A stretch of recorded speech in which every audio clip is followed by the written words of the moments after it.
வயநாட்டில் நிலச்சரிவில் சிக்கி உயிரிழந்தவர்களின் உடல்கள் மேப்பாடி அரசு மருத்துவமனையில் அடுக்கி வைக்கப்பட்டுள்ளன. மரண உலங்களுக்கிடையில் உறவினர்களின் சடலங்களை தேடி அலைகின்றனர் குடும்பத்தினர். இதுகுறித்த விவரங்களுடன் செய்தியாளர் ஐயாசாமி இணைந்திருக்கிறார். ஐயாசாமி, எவ்வாறு உறவினர்களிடம் உடல்கள் ஒப்படைக்கப்படுகிறது? என்ன அங்கு கள நிலவரம்? லாவண்யா, அதாவது வயநாடு மாவட்டம் சூழல் மலையில் ஏற்பட்ட நிலச்சரிவில் சிக்கி இதுவரை 160க்கும் மேற்பட்டோர் உயிரிழந்துள்ளனர். குறிப்பாக இரண்டாவது நாளாக இந்த மீட்பு பணிகள் என்பது தொடர்ந்து வருகிறது. மண் புதையலுக்குள் சிக்கியுள்ள உடல்களை மீட்கும் பணியில் சுமார் 5000க்கும் மேற்பட்டோர் ஈடுபட்டுள்ளனர். ராணுவம் மட்டுமின்றி தீயணைப்புத்துறையினர், தன்னார்வலர்கள் உட்பட அனைவரும் இந்த மீட்பு பணிகளில் ஈடுபட்டுள்ளனர். கடும் சேற்றுச்சகதிக்குள் இந்த உடல்களை தேடி எடுப்பது என்பது மிகவும் சவாலாக இருந்து வருகிறது. இந்த நிலையில் 160க்கும் மேற்பட்டோர் மீட்கப்பட்டுள்ள நிலையில் இதுவரை அரசு மருத்துவமனையில், மேப்பாடி அரசு மருத்துவமனையில் சுமார் 80க்கும் மேற்பட்ட உடல்கள் கொண்டு செல்லப்பட்டு பிரேத பரிசோதனை முடிந்ததும் அடையாளம் காணப்பட்டு உறவினர்களிடம் ஒப்படைக்கப்பட்டு வருகிறது. இந்த உடல்களை பெறும்போது உறவினர்கள் கதறி அழும் காட்சி கண்கலங்க செய்துள்ளது. தொடர்ந்து அடுத்தடுத்து நூற்றுக்கணக்கான ஆம்புலன்ஸுகள் இந்த சூரல்மலை பகுதியில் நிறுத்தி வைக்கப்பட்டுள்ள நிலையில் அடுத்தடுத்து மீட்கப்படும் உடல்கள் ஆம்புலன்ஸ் மூலம் மேப்பாடி அரசு மருத்துவமனைக்கு கொண்டு செல்லப்பட்டு வருகிறது. லாவண்யா, விவரங்களுக்கு நன்றி ஐயாசாமி.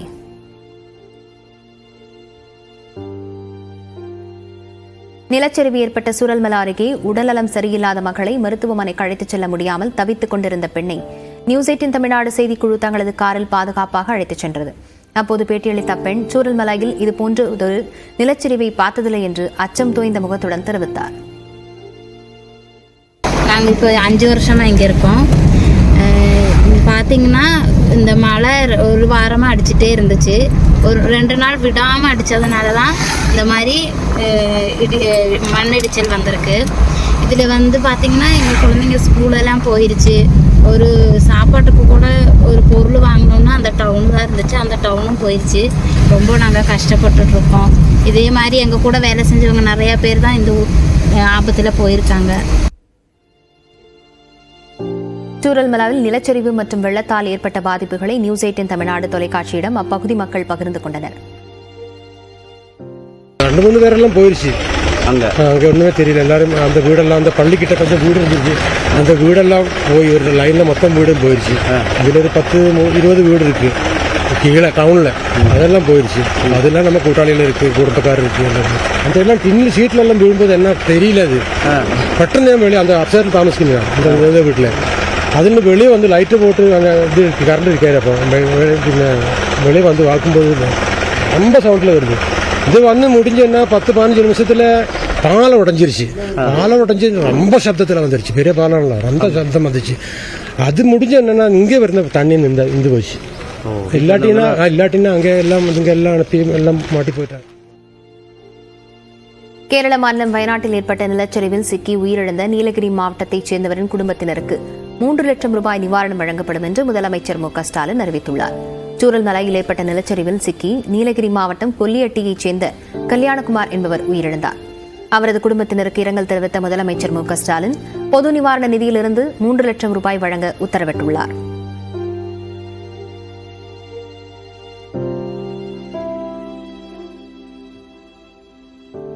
சூரல்மலையில் வீடுகள் இருந்த சுவடே தெரியாத அளவுக்கு ஆறுகள் சீற்றத்துடன் அவற்றை வாரி சுருட்டியுள்ளதாக மீட்பு பணியில் ஈடுபட்டுள்ள ஷபீர் தெரிவித்துள்ளார். என்ன மாதிரி ஒர்க் இந்த இடத்துல போயிட்டு இருக்கு சார்? இப்போ பாடிஸ்ல எப்படி பின்ன சர்ச்சிங் தான் நடக்கும், வேற எதுவுமே பண்ண முடியாது. ஏன்னா இங்க ரோடு எல்லாமே இருந்து போச்சு இல்லை. அப்புறம் பின்ன பாடி அப்பப்போ கிட்டத்தட்ட தோல்லேட்டி கீழே ஆம்புலன்ஸ் இருக்குது, அங்கே எத்திக்கும். அதுக்கப்புறம் ஹாஸ்பிட்டல் இருக்குது, மேப்பாடி கவர்மெண்ட் ஹாஸ்பிட்டல், அங்கே போய் மோர்சரிலாம் போட்டு வச்சுருக்கேன். நிறைய பேரை இனிமேல் கிடைக்கணும்.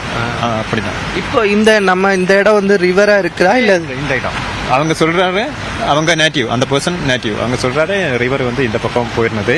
இதெல்லாம் இதெல்லாமே புது. அந்த மாதிரி ப்ராப்பர்ட்டி இருந்தோம் இங்கே எல்லாம். பாருங்க அங்கே எல்லாம் அந்த மாதிரி ப்ராப்பர்ட்டி இருந்தோம் இங்கே எல்லாம். அதெல்லாம் அடிச்சு போயிருக்கு. இப்போ எல்லாத்துலேயும் இப்போ இந்த மாதிரி பாறையாக இருக்கு. இப்போ இவங்க இருந்தவங்களாம் எங்கே சார்? அது சொல்ல முடியாது. இப்போ ஒரு ப்ராபபிலிட்டி இருக்குன்னாச்சா அந்த ஃபர்ஸ்ட் ஸ்ட்ரைக்கில் எல்லாமே கீழே போயிருக்கும். ப்ராபபிலிட்டி அந்த மாதிரி இருக்கு. ஏன்னா ஒரு 3 years பேக் இங்கே புத்துமலைன்னு சொல்றாரு இன்னொரு பிளேஸ் இருந்தது, அங்கே அந்த மாதிரி தான் முதல்ல ஸ்ட்ரைக்ல எல்லாருமே கீழே போச்சு. ஆமா. அப்படியா? அப்ப அதனால இங்க யாரும் இருக்கிறதுக்கு பாடியா இருக்கு ப்ராபபிலிட்டி கம்மி. ஏன்னா இதெல்லாம் மேலேருந்து வந்துருச்சுல்ல, அதுக்கு முன்னாலே அந்த மட்டும் வெள்ளம் எல்லாம் கீழே போயிருக்கும், அதிலே போயிருக்கும்னு நினைக்கிறேன். இப்போ இப்போ பாடினா ஸ்மெல் வந்திருக்கும்ல சார், அப்ப நீங்க அதை எப்படி ஃபைன் பண்றீங்க? இல்ல இது ஸ்மெல் வரதுக்கு டைம் ஆகல, ஏன்னா இப்போ 24 hours ஆகல. நைட்டுக்கு இன்னைக்கு காலையில் அவ்வளோதான் டைம். இப்போ அதுக்கப்புறம் இப்போ நம்ம சர்ச் பண்ணி பார்க்கணும், இல்லைன்னா டாக் வரணும், போலீஸ் டாக் எல்லாம் வந்து அந்த மாதிரி பார்க்கணும்னு நினைக்கிறேன்.